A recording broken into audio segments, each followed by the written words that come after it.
Hello, this is Reverend Don Lewis coming to you from the beautiful metaverse and more specifically from beautiful Danville, Illinois. And welcome to Midday with Reverend Don. And as you know, if you follow Midday with Reverend Don, if you type your questions or comments on whatever platform you happen to be watching on, they will show up in my chat room and we can talk directly. And I very much enjoy spending this time today with you. I enjoy being able to talk to you directly. And I hope that you enjoy it as well. Today will probably be our last day discussing the Parliament of the World's Religions, and that will also be the subject of my Patreon seminar tomorrow, Saturday the 26th at 1 p.m. Central, 2 p.m. Eastern, and you can take advantage of that seminar if you belong to my Patreon at the seminar tier, or if you do not but want to attend, you can get a ticket through CorellianPublishing.com. And hello to Ravenwolf in the chat room. It's good to see you, Ravenwolf. And we're also having a half-price sale on selected titles at CorellianPublishing.com. If you've been wanting to get the revised first-degree book, this is an excellent time to get it. It will probably not be at this price again, but this is kind of a recovery from Parliament sale. Because Parliament was a big undertaking. Hello to Janet in the chat room. Hello to Sir Eric in the chat room. It's good to see you. So selected titles at CorellianPublishing.com are at 50% of their normal price. That includes the revised first degree book paperback, the revised second degree book paperback. It also includes the ebook for Corellian Regalia and the ebook for the Common Book of Witchcraft and Wicca, and also the videos for Tarot with Reverend Don and Tarot Reversals with Lady Crystal. So all of those titles are available at half of their normal price. And of course, we also have the many other offerings that we always have at CorellianPublishing.com, including our newest, Travel Magic by Lisa McSherry. And I'm hoping to have Lisa back on the show in the near future. We have had her in the past talking about this book. It's a fascinating book, and particularly relevant when we're talking about Parliament. And hello to Mary in the chat room. It's good to see you, Mary. Hello to Raven in the chat room. And I say that it's very relevant on the subject of Parliament because, of course, Parliament is, for most people, a major travel experience. When Parliament first had its second convening in Chicago in 1993, it wasn't a major travel experience for us because we actually lived there. Sir Edward had been volunteering in the Parliament offices for several years before the event took place because he had lived in Chicago and he could do that. Hello to Renee in the chat room. But for most people, it was a major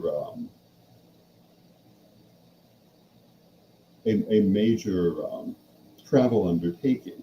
And hello to Earl in the chat room. It's good to see you, Earl.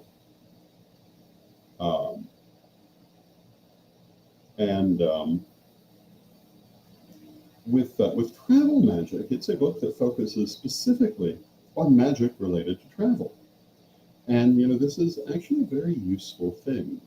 I don't know that I've actually seen a book dedicated to this previously, but it also covers all aspects of magic. It's a very thorough book and would be quite suitable for someone with no background in magic or someone with quite a background in magic.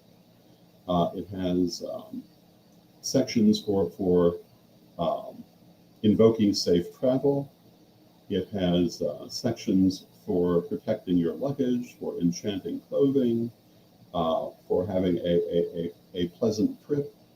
All sorts of different things. There's quite a bit of sigil magic. There are all sorts of spells and charms. It's a fascinating book. Now, going back to Parliament itself, Parliament is usually a major travel experience. This Parliament that just happened in Chicago is the first one I've not had a major travel undertaking to get to. Although, since I live in central Illinois, it was a travel experience. I stayed in a B&B. It was a beautiful B&B. Um, and So it was quite an undertaking. And I'm still trying to recover from that, and physically and otherwise. But it was a wonderful experience. And in the chat room, Sir Eric says, Evoe Hermes, or Hail Hermes, who is, of course, the patron god of travel, or one of the patron gods of travel, depending on your background. All kinds of things can happen when you travel. I've been very fortunate. I've rarely had problems. I can't say never, but rarely. But I will say that going to Parliament in Australia, for example, was a very long overseas flight. It was, how would you put it? A bit of a marathon. On the overseas flights, if you've never been on one, are a little easier to deal with than domestic flights because the planes are bigger. You can get up and walk around, but because they know it's a 20-hour flight, perhaps 15, 20 hours, depending what it is. You can't stay in the seat that whole time, or you shouldn't. So people can get up, they can walk around. There's sometimes a lounge. It's generally a nice but a very taxing experience. So by the time you get there, you're very tired. In many cases, although I do have a tendency to sleep on airplanes. But each of the different parliaments, because they're each held in different areas, have their own regional character that adds to the entire programming of the parliament in its own way, at least for someone who enjoys travel and seeing different places. Now, Raymond Wolf says the Australians can be incredibly picky with immigration. Yeah, they're very precise about what can be brought into or out of the country because of the damage done by invasive species.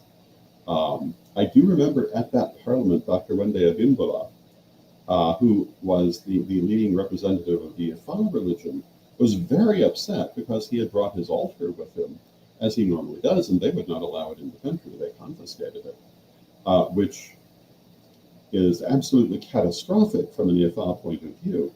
And the parliament had to intervene with the government to get his altar released for him. Now, they did, and they did, but it was quite an event. And there were all sorts of restrictions on what could or could not be brought in. Wood, as I recall, was something that you had to be very careful about bringing into the country, which is probably what happened with Dr. Abimbola's altar, because I would imagine that the figures were made of wood. I can't say that I know.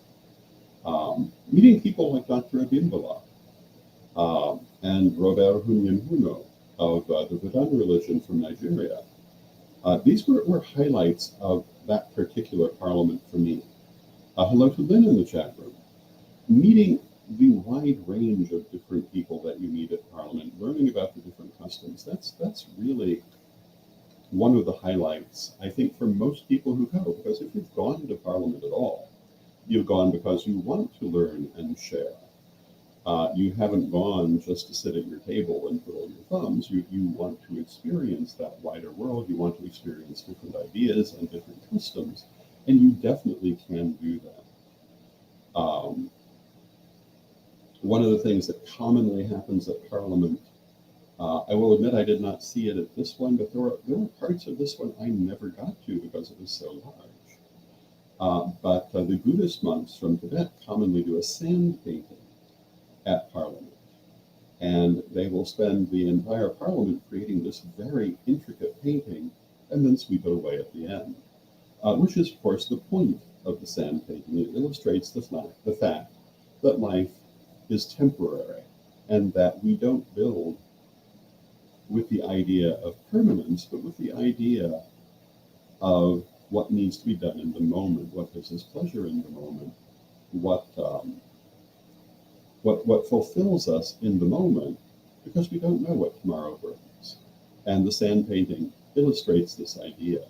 In the second convening of the Parliament in 1993, I think it was the second convening, they were doing this sand painting, and after they were not there for the day, a child came by and basically destroyed the painting.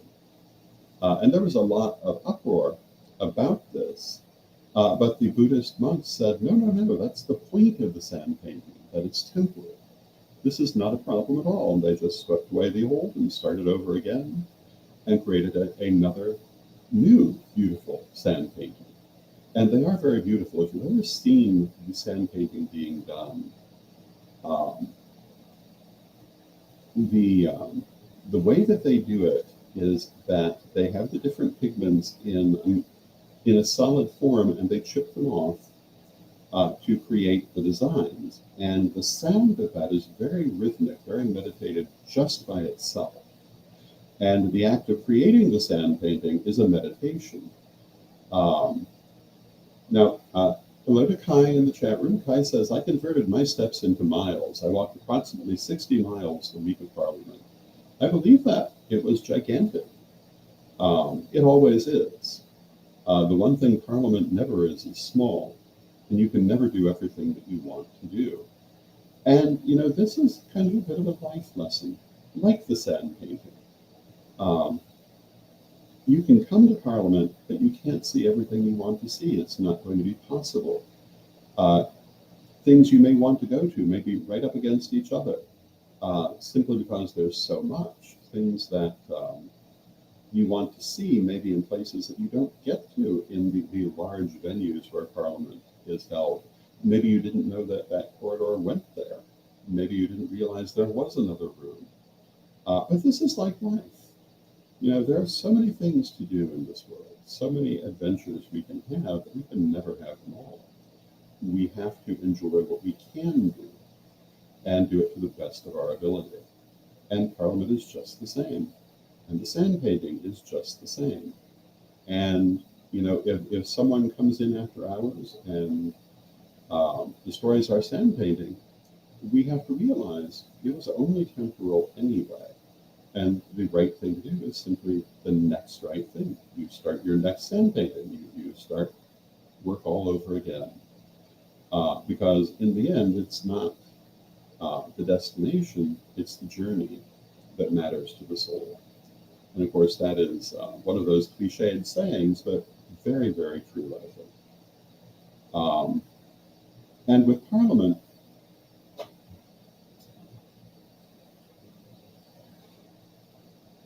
again, everyone is different because of the different geographic locations. Different people are going to be able to come to different parliaments because not everyone can afford to go anywhere in the world if they choose to hold it. For many people, the only parliament they'll be able to go to is the one that's nearest to them. So some of the people we saw in Australia would never be able to come to a parliament held in the United States, for example, and vice versa. Some of the people who were in Barcelona probably never came to another parliament because they were simply too far away for them. Some of the people who came to parliament in South Africa probably would not have been able to attend had it been held elsewhere because the travel would have been too much. Therefore, if you can travel to these different parliaments, you're going to meet different people every time. It's going to be a different experience every time. Because the more local people are going to be more heavily represented. I've talked about the great pleasure that I derived from being able to attend the Ainu workshops in Australia. And hello to Kazan in the chat room. It's good to see you, Kazan. And I don't know that I'll ever see this at another parliament, because Australia was close enough to Japan that the Ainu were able to mount a sizable delegation.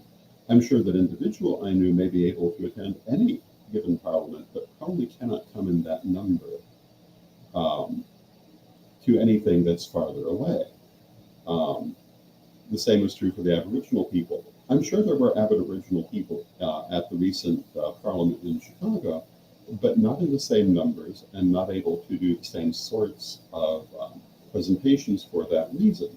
Going to Australia was special because we got to interact with these groups. Going to the Parliament in South Africa, which Edward went to in, I believe it was 98, 99? Yeah, 98. I'm sure there were many groups there that you would not get to interact with uh, at the Australian Parliament, at the Barcelona Parliament, at the Chicago Parliament, at the Utah Parliament. There were people who could attend because it was there in their area, and that gave it its own special character. And in addition to that, when you go out of the Parliament, if you're in a place you're not accustomed to, you get to experience at least potentially the local culture. Now, granted, Parliament's always downtown in a major city. How much local culture you're going to get is a bit of a question. But even then, it's going to be different. It will have its own character. Every city in the world has its own character. I've talked about how much I enjoy Cape Town, and that it reminds me a bit of Chicago, but it certainly is its own character. And it has a lovely character. Melbourne had its own character. We got to go to a number of different places while we were there and experience some of that local culture, which was very nice. In Utah, I hate to say it, but one of the things that really struck me was that everything was so clean. Everything was so beautifully maintained in Salt Lake City, and the architecture was quite spectacular. It was a great pleasure to see that. And I would like to think that does typify the local culture there in Utah. Kazan says, I'm curious when we will find out the next location for the Parliament of the World's Religions. One is hearing rumors already. There are rumors that it will be held in Spain. There are other places that have been mentioned, but they won't announce it for a while yet. Sometimes it takes a couple of years before they announce it. It depends in part on when they're going to hold it. In recent years, it's been every couple of years, every 2 to 3 years. It had been every 5 years. Parliament has to some extent turned over generationally in its organization now, and what the people currently in charge will choose to do, I don't know. But I will certainly let you know as soon as I find out. I would expect we're looking at probably 2026. I could be wrong. And I wouldn't be surprised if they went back to Spain, but I also know that Spain presented a lot of difficulties the last time Parliament was held there. For monetary reasons, that it was more than they were able to do, but that was a different time and a different organizing group of people. They might be able to arrange it better this time than they did that time. But as an event, I understand it was lovely. And it certainly would be interesting to go to Parliament in Spain at this point. But I think that it would be lovely to get to experience that culture, to actually get to see Spain. And one of the things I really regret is that in occasions like this, when you're traveling basically for work, you don't get to see very much. I would love to be able to do some traveling in a place like Spain. But I realize if I go there for Parliament, that won't happen. I will see the city that Parliament is in, and I may see some of that city, but I won't likely see much else. Because Parliament is just a full-time occupation for the week that it's going on. When I went to Cape Town last, I went for illustration, and I did get to see quite a bit of Cape Town. We went on a tour. We went to Table Mountain, which was incredibly beautiful. We went to the very top of Table Mountain, which allows you to look out over the whole of Cape Town and the bay and the ocean. It was wonderful. But at a Parliament, I probably would not have been able to do something like that. I also, during that visit, was able to go into the countryside, as I had a visit with Damon Leff, the noted civil rights activist, and that was delightful.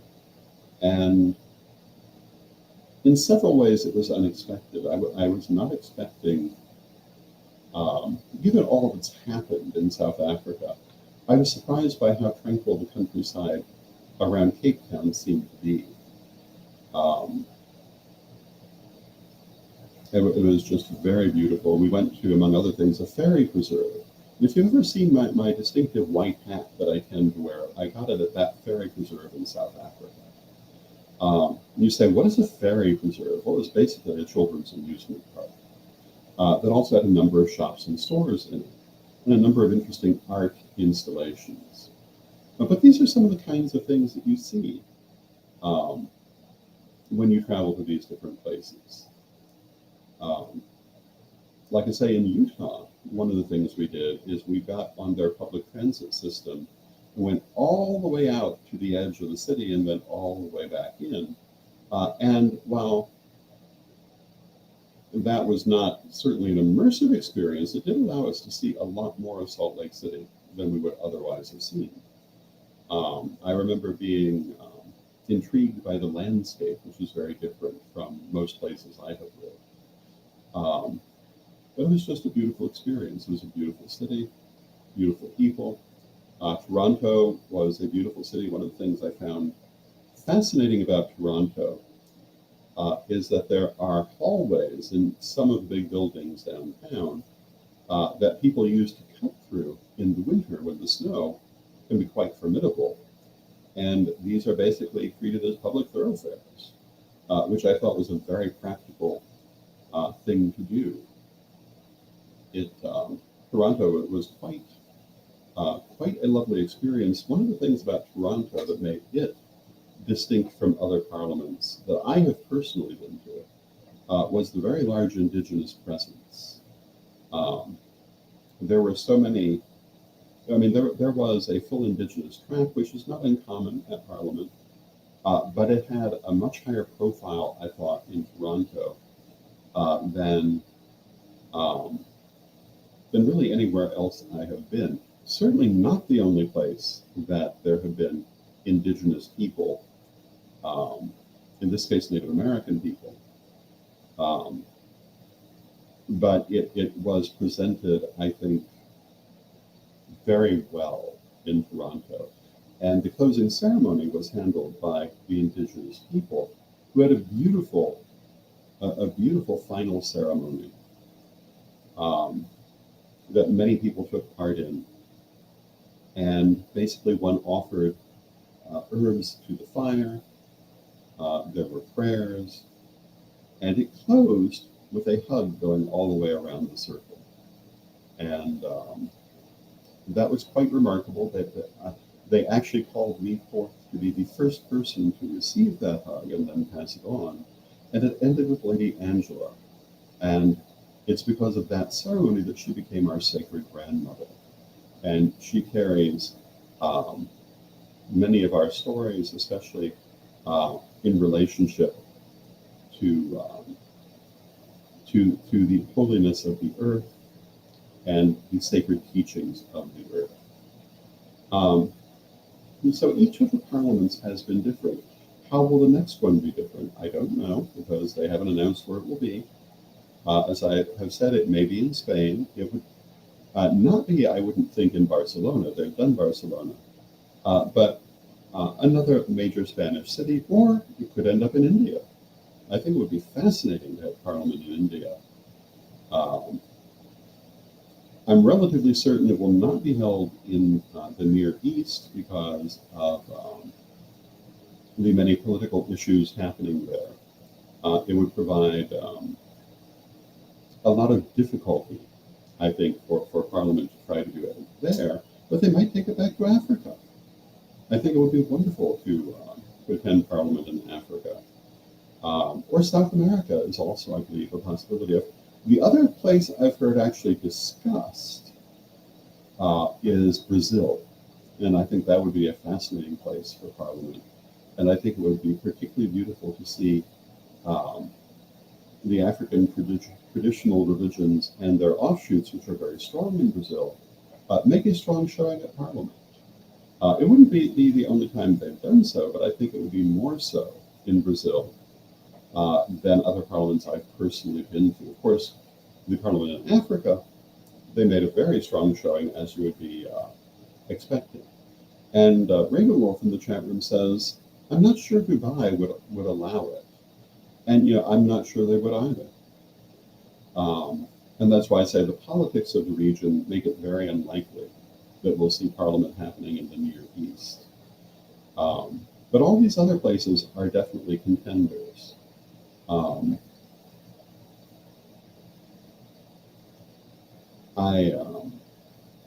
The only European place I've seen mentioned is Spain, but there are certainly other places in Europe that would be interesting if they were to hold it there. And who knows where they're going to choose. And one of the reasons it's going to be a while before we hear is that they need to know how this one did, both for themselves and for the local community, in order to make their pitch to the different possible cities that might host it. Because part of what makes a city want Parliament to come to it is all the business Parliament brings. All those thousands of people attending Parliament spend considerable money while they're present. They have to pay for their lodgings, they have to pay for their meals, and chances are they're paying for a certain amount of tourist value.